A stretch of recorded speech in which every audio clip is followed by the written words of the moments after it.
여러분, 오늘 본문을 보면요, 예수님께서 그렇게 말씀하십니다. 18절에 보면 내가 이 반석 위에 내 교회를 세우리니 음부의 권세가 이기지 못하리라. 여러분, 교회는요, 음부의 권세가 이기지 못하는 곳이 교회이죠. 오늘 이 시대를 보면 참 안타깝다라는 생각이 듭니다. 음부의 권세를 이기지 못하는 교회, 세상의 권세, 음부의 권세를 깨뜨리고 세상 속의 복음을 증거하며 사단의 권세를 깨뜨리며 승리하는 교회가 되어줘야 되는데, 안타깝게도 음부의 권세가 교회 속으로 들어와서 수많은 교회들이 속절없이 세속에 물들어서 무너지는 것들을 보게 되어집니다. 교회 안에 다툼과 분쟁이 끊임없이 일어나고, 교회의 지도자들이 윤리적으로 성적으로 탐욕과 욕심 때문에 무너지는 것들을 볼 때가 있고, 번영신학이 복음의 중심이 되어져서 세상의 물질과 탐욕이 하나님인 것처럼 그렇게 섬기는 안타까운 일들도 많이 보게 되어집니다. 여러분, 이런 시대에 우리가 어떻게 주님의 몸된 교회를 섬기며 사랑하며 귀한 사명을 감당해야 될까요? 이 음부의 권세는요, 우는 사자처럼 우리에게 달라들기도 하지만 때때로는 누룩처럼 조용히 들어와서 교회를 무너뜨리기도 합니다. 우리가 기억해야 될 것이 무엇인가 하면, 교회가 가지고 있는 교회의 근원, 본질로 돌아가는 것, 그죠? 성경에서 말하고 있는 교회가 어떤 곳인지 그 교회의 본질을 놓치지 않는 것입니다. 시대가 바뀌면서 교회가 자꾸 세속에 물들거나 변질되어져 가는 것을 많이 보게 되어지죠. 이런 이야기가 있습니다. 한 대장장이가 여행을 떠나면서 자기 조수에게 말굽 하나를 던져주면서 이 말굽하고 똑같은 말굽을 100개를 만들어라 그랬어요. 이 조수가 말굽을 만들기 시작합니다. 주인이 여행을 가고 나서 말굽을 만드는데, 첫 번째 말굽을 주인이 준 말굽과 똑같은 모양으로 만들었어요. 두 번째 말굽을 만드는데, 두 번째 말굽은 첫 번째 만든 말굽과 똑같이 만들었습니다. 세 번째 말굽을 만드는데, 세 번째 말굽은 두 번째 만든 말굽과 똑같이 만들었어요. 네 번째 말굽을 만드는데, 네 번째 말굽은 세 번째 말굽과 똑같이 만들었어요. 그렇게 100개를 만들었는데 보니까요, 다 달라요. 첫 번째 것과 100번째 것이 너무나 다른 거예요.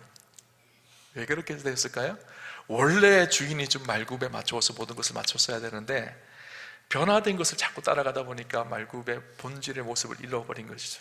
잘못하면 오늘 우리 교회도 그럴 수 있겠다라는 생각이 들었어요. 예수님께서 말씀하신 교회의 모습이 있습니다.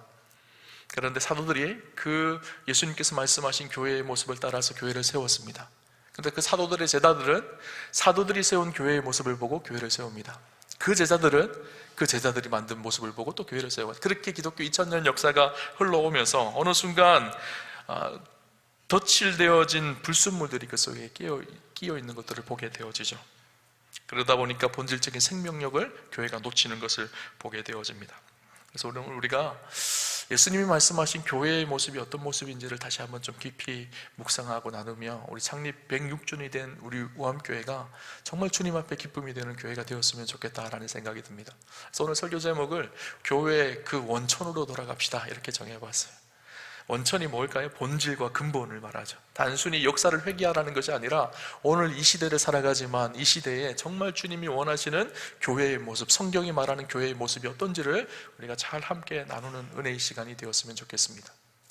오늘 우리가 읽은 본문은요, 예수님께서 교회가 어떤 곳인지를 아주 직접적으로 가르쳐 주신 본문입니다. 성경에 보면 예수님께서 교회 에클레시아라는 단어를 직접 사용한 곳이 두 군데가 나와요.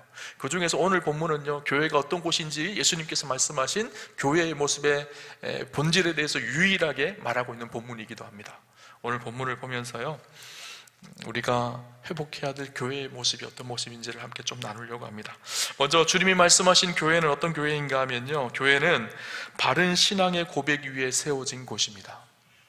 오늘 우리가 말씀 너무너무 잘 알죠. 16절 말씀 잘 아는 말씀이죠. 주는 그리스도시요 살아계신 하나님의 아들이십니다 라는 신앙 고백, 베드로의 위대한 신앙 고백이 담겨져 있는 말씀이죠. 오늘 본문 말씀을 좀 더 깊이 이해하기 위해서는요, 이 본문 말씀이 진행되어져서 이렇게 베드로가 이 고백을 한 배경들을 좀 알면 더 깊이 알게 되어집니다. 예수님께서요, 공생의 사역을 시작하시고 열심히 사역을 하셨습니다. 대중들에게 복음을 전하시며 가르치고 전파하고 치유하는 사역들을 하셨죠. 근데 예수님의 사역의 마지막 부분에 가서는요, 그 사역을 어디에다 집중하셨는가 하면 12제자에게 집중을 하셨어요. 오늘 이 본문의 사건은 예수님께서 이 예루살렘에 입성하기 전에, 예루살렘에 입성하면 어떻게 되죠? 예수님께서 십자가에 달려 돌아가시잖아요. 십자가에 달려 돌아가시기 전에 제자들과 함께 비전 트립을 가셨어요. 제자훈련 선교 여행을 가셨어요. 제자훈련 수련회를 가셨어요. 요즘 말로 하면. 그동안에는 많은 사람들을 만나고 가르치고 치료하고 전파하고 이렇게 복음을 전했는데, 이제는 예수님께서 제자들에게 집중하게 하기 위해서 비전 트립을 가신 거예요. 그 가신 곳이 어딘가 하면 이스라엘의 최북단 지역, 두로와 시돈 지역, 그리고 가이사랴 빌립보 가이사랴, 거꾸로 하기도 합니다. 그 지역에 가게 되어진 거예요. 여러분 생각해 보십시오. 예수님이 이제 십자가에 달려 죽으시고 부활하시고 승천하시고 나면 이 땅에는 누가 남아있죠? 제자들이 남아있잖아요. 그 제자들을 통해서 하나님 나라를 이루어 가야 되는데, 그러기 위해서 교회가 세워져야 되는데, 교회의 지도자들은 누가 되어질까요? 사도들이거든요. 예수님의 제자들이거든요. 그래서 그 특별하게 예수님께서는요, 주님의 몸된 교회를 세워가게 하기 위해서 제자들을 특별하게 훈련시키신 거예요. 그 훈련 과정 중에 한 가지가 오늘 가이사랴 빌립보에 가서 제자들에게 두 가지 질문을 하시는 장면이죠. 뭐라고 질문하시죠? 사람들이 인자를 누구라 하느냐라는 질문과 너희는 나를 누구라 하느냐라는 질문입니다. 근데 이 가이사랴 빌립보가 어떤 곳인가 하면요, 이 가이사랴 빌립보는요, 황제의 도시입니다. 당시 헤롯 대왕이 로마 황제의 가이사로부터 하사받은 도시 지역이었습니다. 그런데 헤롯 대왕의 아들이 헤롯 빌립이거든요. 헤롯 빌립이 수도를 가이사랴 빌립보 이 지역으로 옮깁니다. 그러면서 그 이름을요, 도시 이름을 가이사랴 빌립보라고 정해졌어요. 그 이름 속에는 가이사라는 황제의 이름이 들어있고 빌립보라는 그 분봉왕이었던 헤롯 빌립의 이름이 들어있습니다. 그래서 가이사랴 빌립보, 빌립보 가이사랴 이렇게 불려지게 되어진 거예요. 그런데 황제의 이름이 도시에 들어갈 때는요, 반드시 있어야 될 것이 있어요. 황제 신전이 그 도시에 있어야 합니다. 그리고 황제에 걸맞는 도시의 위용이 있어야지 그 이름에 가이사라는, 아우구스투스의 이름이었던 가이사라는 이름을 붙일 수가 있었던 거예요. 가이사랴 빌립보는 어떤 도시일까요? 황제의 도시입니다. 황제의 신전이 있고 금으로 만들어진 황제의 신상이 있는 곳. 그리고 이 가이사랴 빌립보는요, 당시에 수많은 신전들이 있었는데, 가이사랴 빌립보는 헬레니즘의 문화적 영향을 받아서 그 도시에 가이사랴 빌립보의 주된 신이 있었습니다. 그 신이 누군가 하면 판신이었습니다. 판신전이 있었고, 이 판신은요, 상체는 사람이고 하체는 염소 모양이에요. 그래서 판신이 이야기하는 것이 무엇인가 하면, 판신의 의미는 술과 섹스, 성입니다. 그래서 쾌락의 신이에요. 이 가이사랴 빌립보가 어떤 도시였을까요? 그러니까 황제를 숭배하거나 쾌락과 술에, 성에 미쳐서 그렇게 그것을 숭배하며 그렇게 살았던 우상의 도시였거든요. 주님은 왜 하필이면 가이사랴 빌립보 이 지역에 예수님의 제자들을 데리고 오셨을까요? 여러분, 수련회 가면 어떤 데 가야 될까요? 이렇게 조용하고 기도 열심히 할 수 있고 그런 데 가야 되잖아요, 그죠? 근데 우상의 도시, 황제의 도시, 황금의 도시, 만몬의 도시였던 가이사랴 빌립보로 데려가서 예수님께서 물으시는 거예요. 사람들이 인자를 무엇이라 하느냐? 그 대답에 제자들이 뭐라고 대답하죠? 예수님, 어떤 사람은요, 예수님을 세례 요한이라고 하고요, 어떤 사람은요, 예수님을 엘리야라고 하고요, 어떤 사람은 예레미야라고 합니다. 선지자 중에 하나라고 합니다. 그때 예수님께서 뭐라고 하시죠? 너희는 나를 누구라 하느냐? 제자들에게 물으셨어요. 이 질문 때문이었었어요. 황제의 도시 앞에 수많은 우상을 섬기는 우상의 신전이 있는 그곳 앞에 예수님께서 물으신 거예요. 너희는 나를 누구라 하느냐? 그 물음 앞에 베드로가 성격이 좀 급했잖아요. 가장 먼저 뛰쳐나왔던 것 같아요. 주는 그리스도시요 살아계신 하나님의 아들이십니다. 놀랍고 위대한 고백을 합니다. 여러분 생각해 보십시오. 저 로마의 황제가 우리의 신이 아니라, 저 판신, 쾌락과 즐거움이 우리의 신이 아니라 당신이 살아계신 하나님의 아들이시고 메시아이시고 주님이십니다. 그렇게 고백하고 있는 것이죠. 주님이 이 고백을 너무 기뻐 받으셨어요. 그리고 뭐라고 하시죠? 너는 베드로라, 내가 이 반석 위에 내 교회를 세우리라, 그렇게 말씀하십니다. 여러분, 이 고백 속에요, 가톨릭과 개신교의 차이점이 있습니다. 해석의 차이점이 있죠. 가톨릭은요, 베드로 자체를, 베드로의 이름의 뜻이요, 반석, 돌이라는 뜻이거든요. 그러니까 베드로를 반석으로 보았어요. 그래서 베드로 한 사람의 인생 위에, 한 사람의 권위 위에 교회가 세워진다고 생각을 했습니다. 그래서 가톨릭은 교황 제도가 있죠. 베드로를 초대 교황으로 세워서 베드로의 권위 위에 교회를 세운다고 그들은 믿고 있어요. 근데 우리 그리스도인들, 개신교인들은 다르게 믿고 있죠.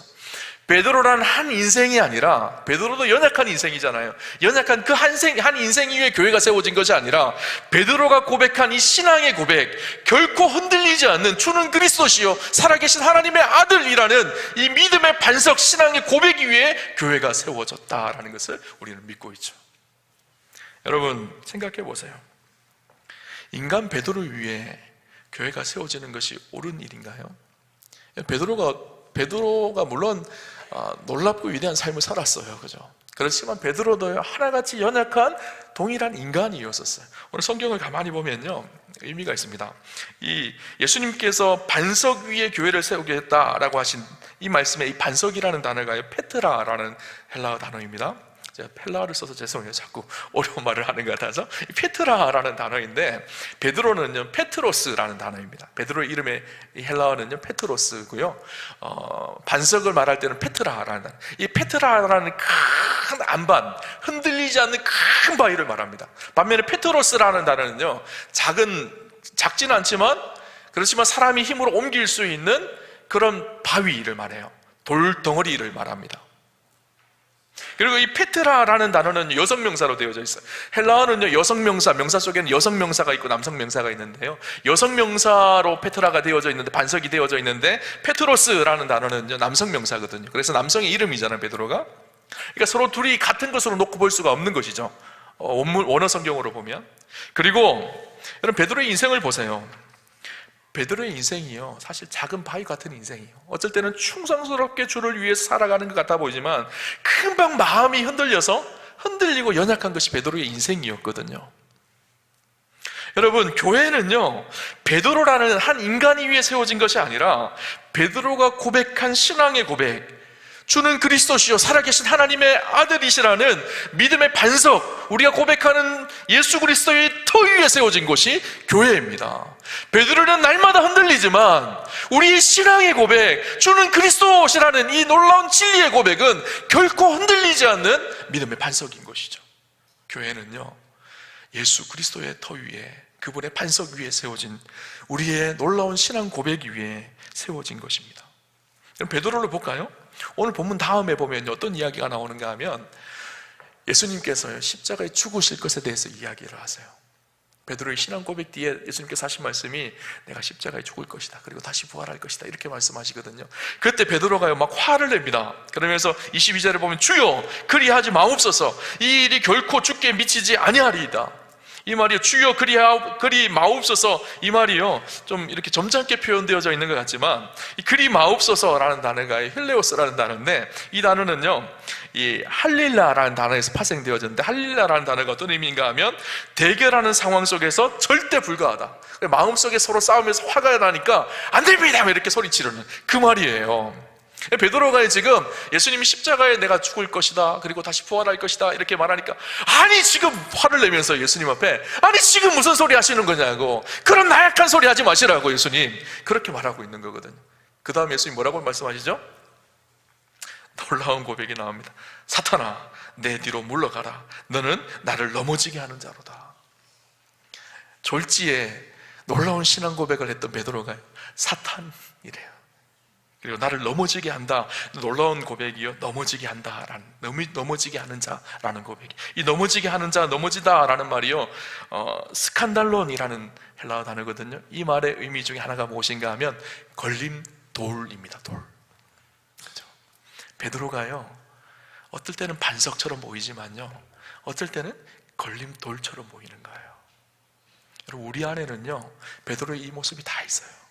어쩔 때는 하나님 앞에 충성스럽게 살아가는 반석 같은 인생 같아 보이지만, 때때로는요 걸림돌이 되어서서 주님 하는 일을 가로막는 그런 연약함이 우리 안에 있는 거예요. 그래서 우리 인생 앞에 교회가 세워지지 않는 거예요.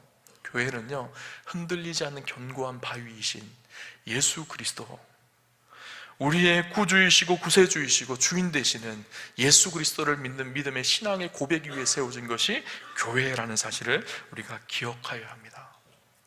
교회는요 그래서 취미생활 하는 것이 아니에요. 교양 생활하는 것이 아닙니다. 예수가 그리스도이시고 주라는 신앙 고백을 가진 하나님께서 만드신 하나님 나라를 위해 새로운 공동체가 바로 교회 공동체인 것이죠. 교회는 건물이 아닙니다.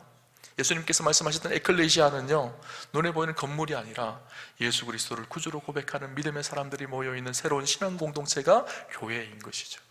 우리 우암교회가요, 사람 위에 세워지는 교회가 아니라 믿음의 반석 위에 세워지는, 분명한 신앙 고백 위에 세워지는 그런 아름다운 교회가 되기를 주님 이름으로 축원합니다.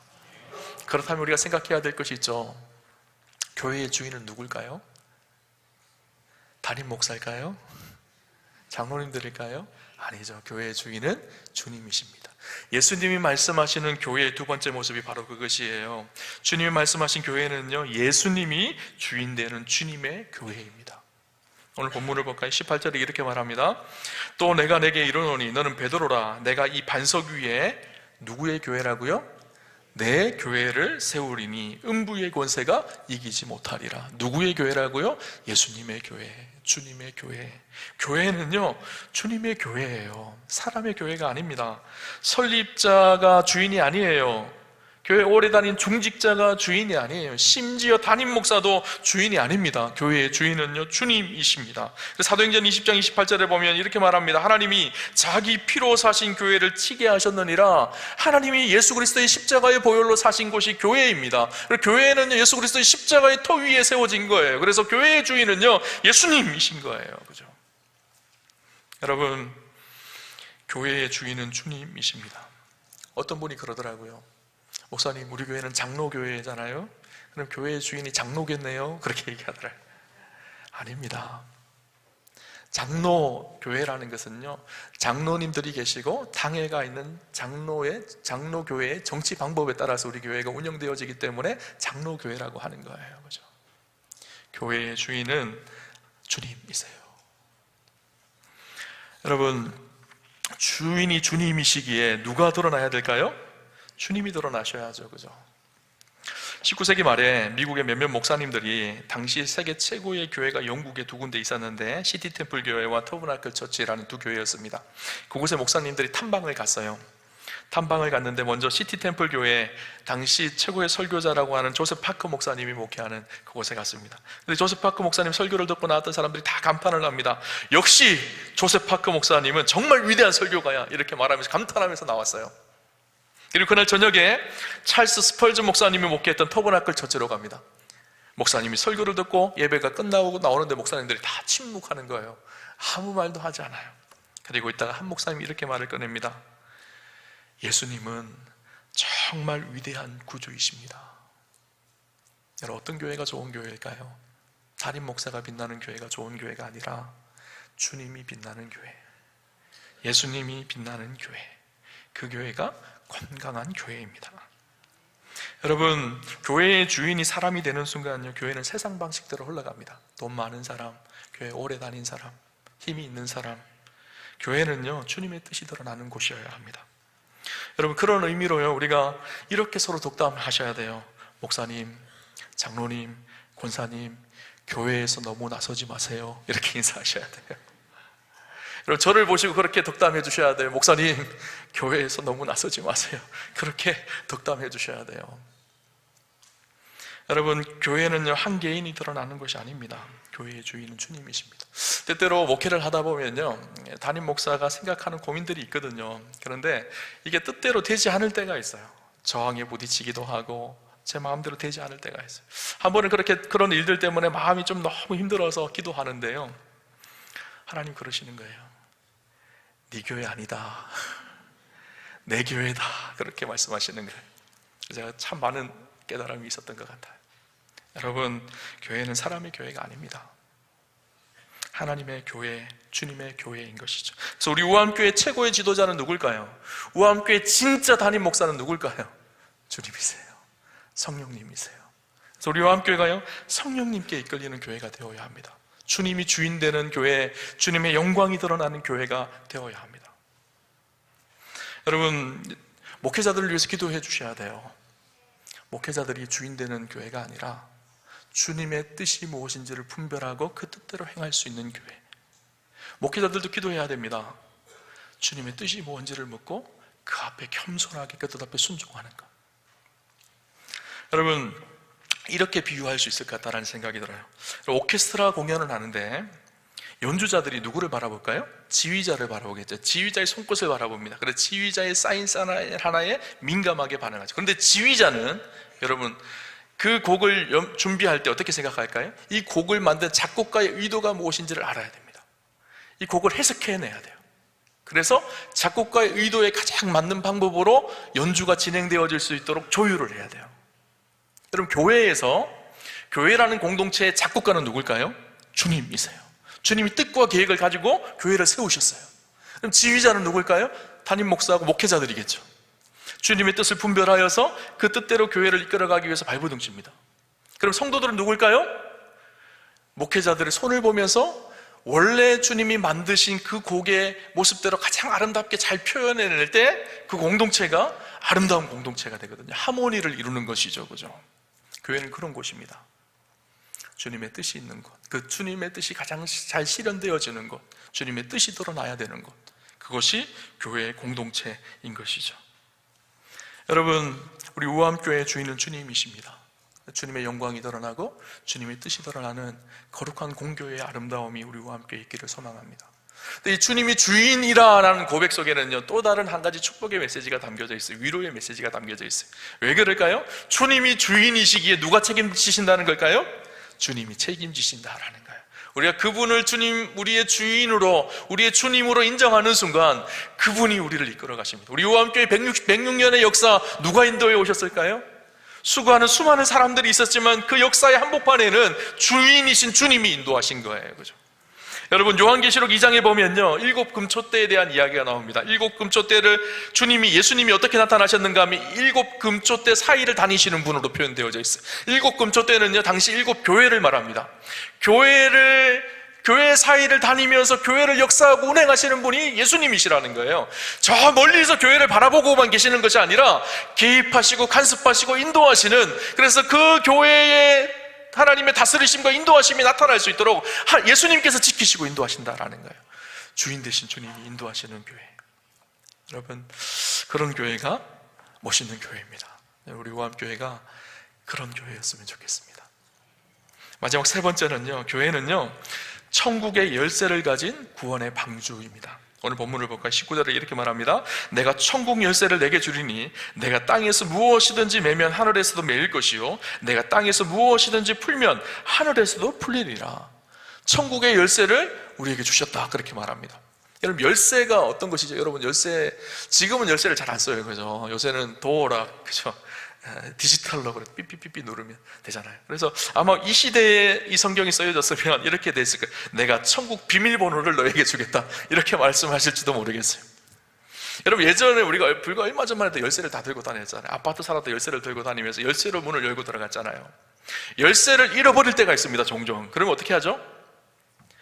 아무리 집에 들어가고 싶어도 들어갈 수가 없어요. 내 집이지만 사실 내 집이 아닙니다. 열쇠를 잃어버리면. 다리가 아프고 힘들고 좀 방에 들어가서 편안히 누웠으면 좋겠다, 푹신한 침대가 있음에도 불구하고 열쇠가 없으면요, 누릴 수가 없는 거예요. 아무리 내가 목이 마르다고 하더라도 열쇠가 없으면 집에 들어가서 냉장고에 시원한 물을 마실 수가 없는 거예요. 열쇠는요, 열쇠가 열려져야지 마음껏 들어가 누릴 수가 있는 거죠.